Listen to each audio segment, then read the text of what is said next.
نحمدہ ونصلی ونسلم علی رسولہ الکریم۔ بسم اللہ الرحمن الرحیم۔ آج ہم آپ حضرات کے سامنے نبی کریم صلی اللہ علیہ وسلم کے ایک عظیم صحابی سیدنا امیر معاویہ رضی اللہ تعالیٰ عنہ کی سیرت و کردار اور ان کے کارنامے لے کر حاضر ہوئے ہیں۔ حضرت امیر معاویہ رضی اللہ تعالیٰ عنہ کا نام امیر معاویہ بن ابو سفیان بن حرب ہے۔ آپ کا تعلق عرب کے مشہور قبیلہ بنو امیہ سے ہے۔ بنو عبد مناف کی دو شاخیں ہیں، بنو ہاشم اور بنو امیہ۔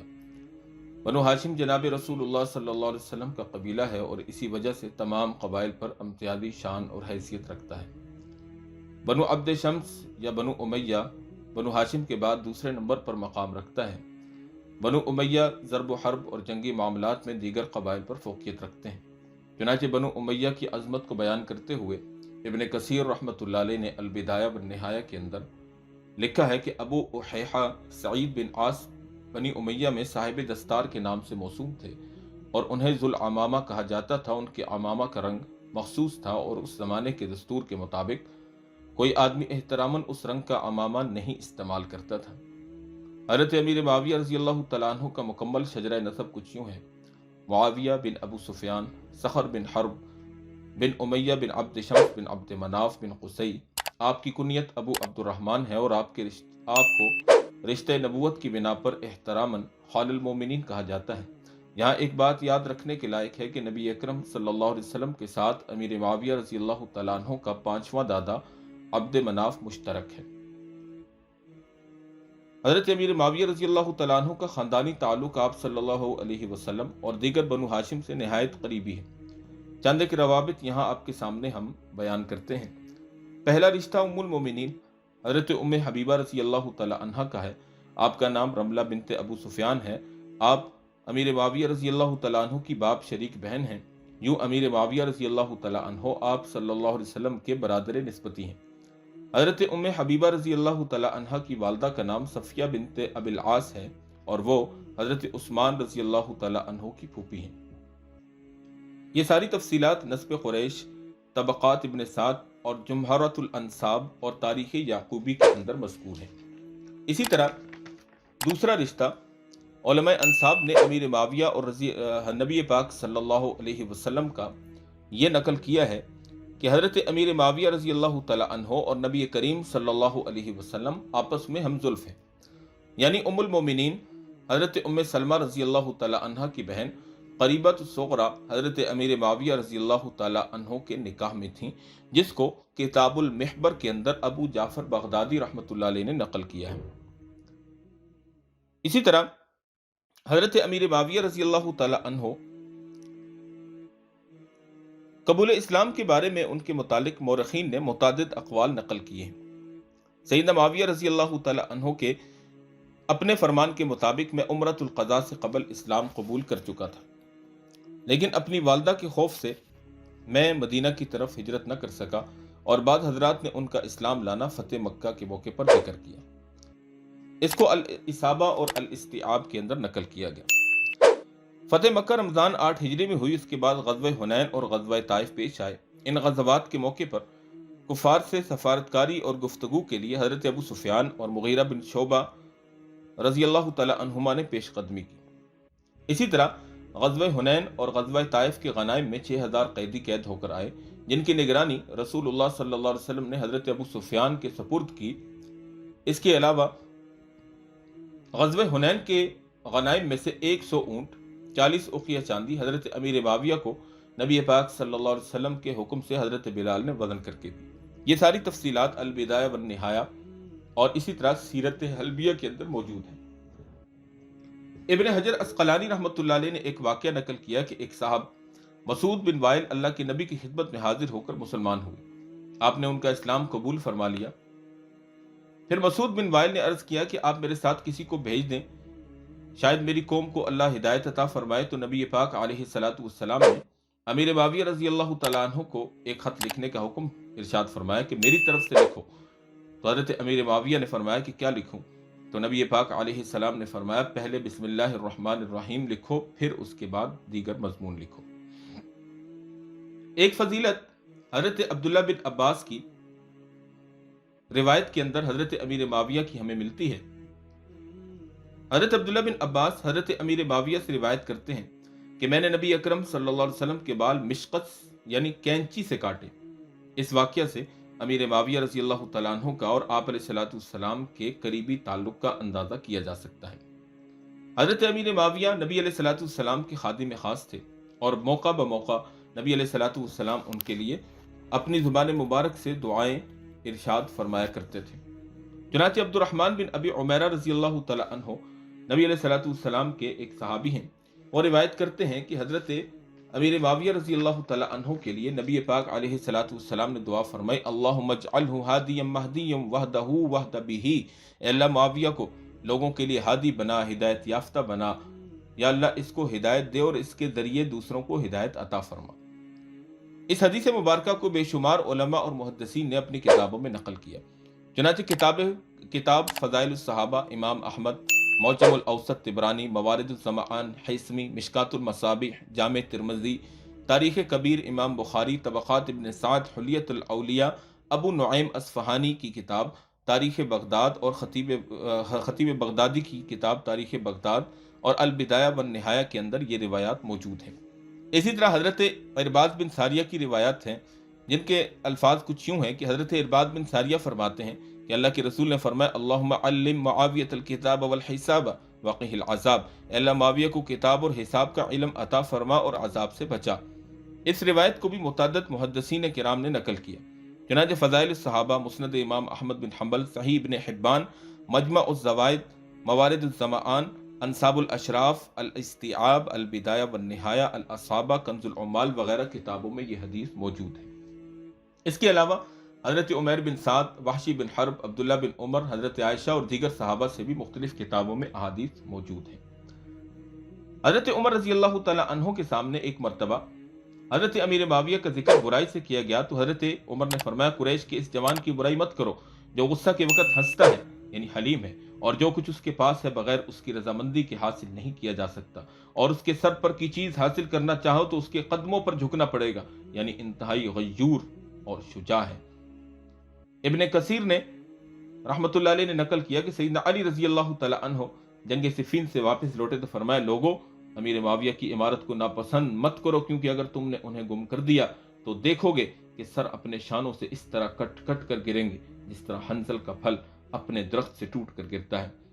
ایک دفعہ ابن عباس رضی اللہ تعالی عنہما نے فرمایا، جبکہ کسی مسئلہ میں ان کے سامنے حضرت امیر معاویہ کی شکایت کی گئی تو ابن عباس نے فرمایا، انہ فقیہ، یہ ساری باتیں ابن عبد البر، الاستیعاب اور اسی طرح ابن کثیر رحمۃ اللہ تعالی علیہ وغیرہ نے نقل کی ہیں۔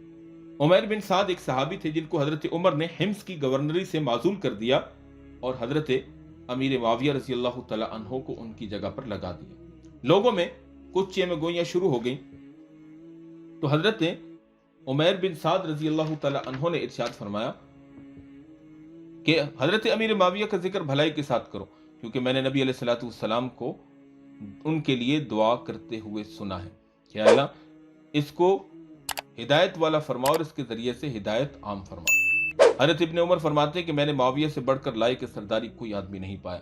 سعد بن ابی وقاص فرماتے ہیں کہ میں نے حضرت عثمان کے بعد کسی کو معاویہ سے بڑھ کر حق کا فیصلہ کرنے والا نہیں پایا۔ حضرت قبیصہ بن جابر ان کا قول ہے کہ میں نے امیر معاویہ سے بڑھ کر بردبار، ان سے بڑھ کر سیادت کا لائق، ان سے زیادہ باوقار، ان سے زیادہ نرم دل اور نیکی کا معاملہ کرنے والا اور ان سے زیادہ کشادہ دست کسی کو بھی نہیں پایا۔ ان روایات سے اندازہ لگایا جا سکتا ہے کہ صحابہ کی نظر میں حضرت امیر معاویہ کا مقام کیا تھا۔ اسی طرح حضرت معاویہ رضی اللہ تعالیٰ عنہ عمر بن عبد العزیز رحمۃ اللہ علیہ کی نظر میں کیا حیثیت رکھتے تھے۔ حضرت عمر بن عبد العزیز نے اپنی ساری زندگی میں سارے زمانے خلافت میں کسی آدمی کو کوڑے نہیں مروائے سوائے اس ایک آدمی کے جس نے حضرت امیر معاویہ کی شان میں گستاخی کی۔ ابن کثیر بیان کرتے ہیں کہ عبداللہ بن مبارک جو مشہور تابعین میں سے ہیں، ان سے حضرت امیر معاویہ کے بارے میں پوچھا گیا تو ابن مبارک فرمانے لگے، بھلا اس شخص کے بارے میں کیا کہوں جس نے سرکار دو عالم صلی اللہ علیہ وسلم کے پیچھے نماز پڑھی ہو، اور جب حضور نے سمیع اللہ لمن حمدہ کہا تو انہوں نے جواب میں ربنا لک الحمد کہا۔ انہی ابن مبارک سے پوچھا گیا کہ امیر معاویہ افضل ہیں یا عمر بن عبد العزیز، تو ابن مبارک غضبناک ہو گئے، غصے میں آ گئے اور فرمایا کہ تم اس آدمی کی نسبت کیا پوچھتے ہو